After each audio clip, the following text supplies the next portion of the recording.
Hello दोस्तों, कैसे आप लोग? उम्मीद करता हूँ आप लोग अच्छे होंगे। ये वेल्डिंग मशीन का एक मेरे पास सर्किट रिपेयर होने के लिए आया हुआ है। अच्छा, यहाँ पर वेल्डिंग मशीन में सबसे ज़्यादा क्या खराब होती है? आईजीबीटी खराब होती है और डायोड भी खराब होते हैं काफ़ी बार, लेकिन ज़्यादातर आईजीबीटी लगभग 80% केस में आईजीबीटी खराब होती है। अब यहाँ पर एक चैनल पे यहाँ पर आईजीबीटी ये लगी हुई है 40N, दूसरे पे भी 40N यानी कि 40 एम्पियर की यहाँ पर लगी हुई है। अब काफ़ी बार होता क्या है कि हम आईजीबीटी को चेंज कर देते तो हमारा ये वेल्डिंग मशीन है चल जाती है। काफ़ी बार होता है कि नहीं चलती है, इसका क्या रीज़न होता है तो उसको बताऊंगा। तो दोनों आईजीबीटी फॉल्टी हमने रख लिया साइड पे। अब इसके गेट ड्राइवर जो सेक्शन होता है उसके बारे में थोड़ा सा समझाऊंगा, किस तरीके से काम करता है, कहाँ से कहाँ तक क्या कंपोनेंट्स लगे होते हैं, सारी चीज़ें बताऊंगा। आप मेरी वीडियोज़ को कहाँ से देख रहे हैं कमेंट करके जरूर बताइएगा। और आप मेरी वीडियो को पसंद करते हैं तो उसको शेयर या लाइक या कमेंट जरूर कीजिएगा। अब देखिए आईजीबीटी यहाँ पर सिर्फ 2 ही लगी हुई है, किसी-किसी में 4 या किसी-किसी में ज़्यादा भी हो सकती है। तो आईजीबीटी की फर्स्ट पिन आपकी गेट की होती है। गेट पर एक सिग्नल मिलता है जो आईजीबीटी को वर्क करवाता है। तो वही सिग्नल मेन होता है आईजीबीटी को वर्क करवाने के लिए। अब वो ड्राइवर सेक्शन से कनेक्टेड होता है वो फर्स्ट पिन, जो गेट सिग्नल होता है वो कहाँ से आ रहा है उसे देखेंगे। और आईजीबीटी आपकी काम नहीं करे लगाने के बाद भी गेट सेक्शन में जितने भी कंपोनेंट्स लगे थे उनको हम फॉलो करेंगे। यही इन्वर्टर या और यही अ, आपके कन्वर्टर वगैरह में भी लगा होता है, तो वही प्रोसेस इसमें भी फॉलो करनी होती है आपको, ठीक है। और यही चीज़ें आपकी इंडक्शन में भी होती है। तो ये जो ट्रैक है यहाँ पर एंड हो रहा है फर्स्ट पिन का, और दूसरे यहाँ हीट सिंक पे जो आईजीबीटी लगी है उसका फर्स्ट पिन यहाँ पर एंड हो रहा है। अब इसके पीछे हम जस्ट देखेंगे तो एक डायोड और रेजिस्टेंस वगैरह लगी हैं, और वो आपकी इस छोटे से ट्रांसफॉर्मर से कनेक्ट है। ये ट्रांसफॉर्मर आपको दिख रहा होगा छोटा सा, ये ट्रांसफॉर्मर से ये कंपोनेंट इसमें कनेक्ट है। तो वो ट्रैक यहाँ पर ट्रांसफॉर्मर के पिनों पे आ रहे हैं, ये दो दो पिनों पे। और ये ट्रांसफॉर्मर के इन पे, और ये दो पिन आप देख रहे हैं, ये प्राइमरी वाली यहाँ पर, ये ट्रांसफार्मर की फर्स्ट प्राइमरी पिन है दो। और वहां से एक वायर कनेक्ट हुआ है, और वो वायर जा रहा है आपके, ये वाला वायर, ठीक है। ये दोनों वायर यहाँ पर जा रहे हैं, वो वायर इस कार्ड पे जो आप कार्ड देख रहे हैं, ये हॉरिजॉन्टल कार्ड, ये आपका ड्राइवर सेक्शन, यहीं से पल्सेज आती हैं। तो जब भी आपका ऐसा प्रॉब्लम होता है तो फॉलो करते हुए चलना है, ठीक है। यहाँ पर तक आपको कंटिन्यूटी चेक करनी है ट्रांसफॉर्मर की, और उसके बाद यहाँ पर आप देखेंगे तो ये जो ट्रैक है आपका, ये पहुंच रहा है इस कार्ड के, ये मॉसफेट पे। ये मॉसफेट लगे हुए हैं दो, आप मॉसफेट ये आईसी देख रहे होंगे, ये आईसी मॉसफेट ही है। अभी आपको डाटा शीट वगैरह दिखाऊंगा तो आप समझ जाएंगे। जरूरी नहीं कि मॉसफेट पे 3 लेग हो, मॉसफेट आईसी के फॉर्म में भी दे दी जाती है इंटरनली, वहाँ पर 2 मॉसफेट इसके अंदर होते हैं। तो वो ट्रैक इस आईसी पे आ रहे हैं जो मॉसफेट आईसी है, ठीक है।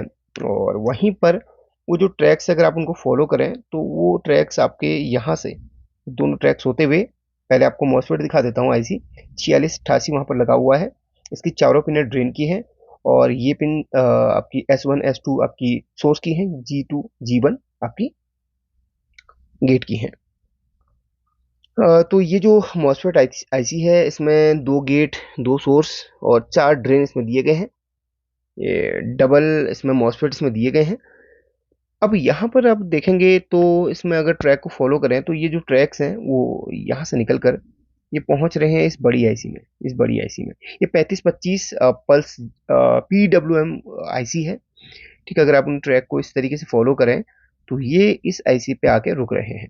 उन ट्रैक्स वगैरह फॉलो करें तो यहाँ पर आपको दिखाना चाहूंगा, यहाँ पर इस आईसी पे आकर रुक रहे हैं। इस आईसी की 11वें और 14वें नंबर की पिन, अभी आपको उसका पिन आउट भी दिखाऊंगा, पहले आपको ट्रैक फॉलो करवा देता हूँ।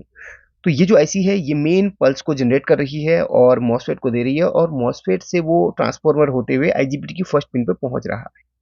तो पहले आपको दोनों पिनें देखिए, 11वें और 14वें नंबर की पिन पे दो ट्रैक्स यहाँ पर जा रहे हैं। अब मैं आईसी की डाटा शीट आपको दिखाना चाहूंगा। ये 3525 जो आईसी है उसकी डाटा शीट मैं आपको दिखाना चाहूंगा। ये डाटा शीट आप देखिए, इसकी 11वें नंबर की पिन आउटपुट की है, एक चैनल का ये सिग्नल आउटपुट कर रही है। इस तरीके से इसकी पोजीशन है कुछ, ये यहाँ पर देख सकते हैं, यहाँ पर मैंने मार्क किया हुआ है। तो 11वीं आउटपुट ए है, 11वीं आउटपुट ए है, और 14वें नंबर की पिन आपकी आउटपुट बी है।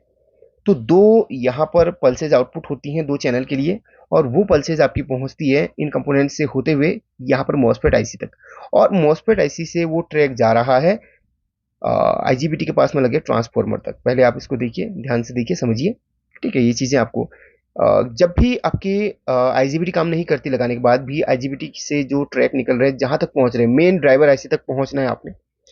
जो जो भी चीज़ें फॉल्टी होंगी उनको चेंज करना है। तो काफ़ी बार ये मेन आईसी भी खराब हो जाती है और कभी कभी ये मॉसफेट भी खराब हो जाता है, जिसकी वजह से सिग्नल प्रॉपर आपका ये वायर के थ्रू जो सिग्नल है वो ट्रांसफार्मर तक नहीं पहुंच पाता है। काफ़ी बार ट्रांसफार्मर भी खराब होता है। तो ट्रांसफार्मर में आपको बता देता हूँ। ट्रांसफार्मर में आपको 6 पॉइंट दिख रहे होंगे। 4 सेकेंडरी के हैं, 2 प्राइमरी के हैं। मैं आपको मार्क करवा देता हूँ तब आप समझ में आएंगे, सॉरी तब आप समझ पाएंगे। यहाँ पर देख सकते हैं, यहाँ पर 2 में आपको कंटिन्यूटी मिलनी चाहिए, इन दोनों में कंटिन्यूटी मिलनी चाहिए। सेकेंडरी की हैं दोनों चैनल की, ठीक है। अब ये प्राइमरी की हैं जो मेन आईसी से इसमें मिल रहा है, ठीक है। तो और अदर में आपको कंटिन्यूटी नहीं मिलेगी, ठीक है। ये 2 प्राइमरी की हैं, ये सेकेंडरी की, ये सेकेंडरी की, अलग अलग चैनल की। तो इनमें कंटिन्यूटी आपको मिलनी चाहिए। तो इसका मतलब है कि आपका ट्रांसफार्मर सही है। अगर किसी में कंटिन्यूटी नहीं मिल रही है तो आपका ये ट्रांसफार्मर खराब हो सकता है। तो जो मैंने मार्क कर दिया उनमें आपस में कंटिन्यूटी मिलनी चाहिए। इससे पहले जितने भी मॉसफेट या 3525 आईसी है जो पीडब्ल्यूएम आईसी होती है उनमें भी वहाँ पर भी आप चेक कर लेना। पीडब्ल्यूएम जो आईसी है 11वें और 14वें नंबर के पिन पे आपको कुछ वोल्टेज मिलेगा, ठीक है। ये सारी चीज़ें चेक करते हुए चलेंगे आईजीबीटी तक, और कोई भी चीज़ फॉल्टी हो तो उसको आप चेंज कर लेना, ठीक है। ये चीज़ें हैं, आई होप कि आप समझ गए होंगे। अब नेक्स्ट वीडियो में आपको इसका एसएमपीएस सेक्शन समझाऊंगा, जो इसमें जो कार्ड चलाने के लिए जो वोल्टेज बनती है, ठीक है। अगर आपको वीडियो पसंद है तो लाइक करके शेयर कर लें। Thank you so much.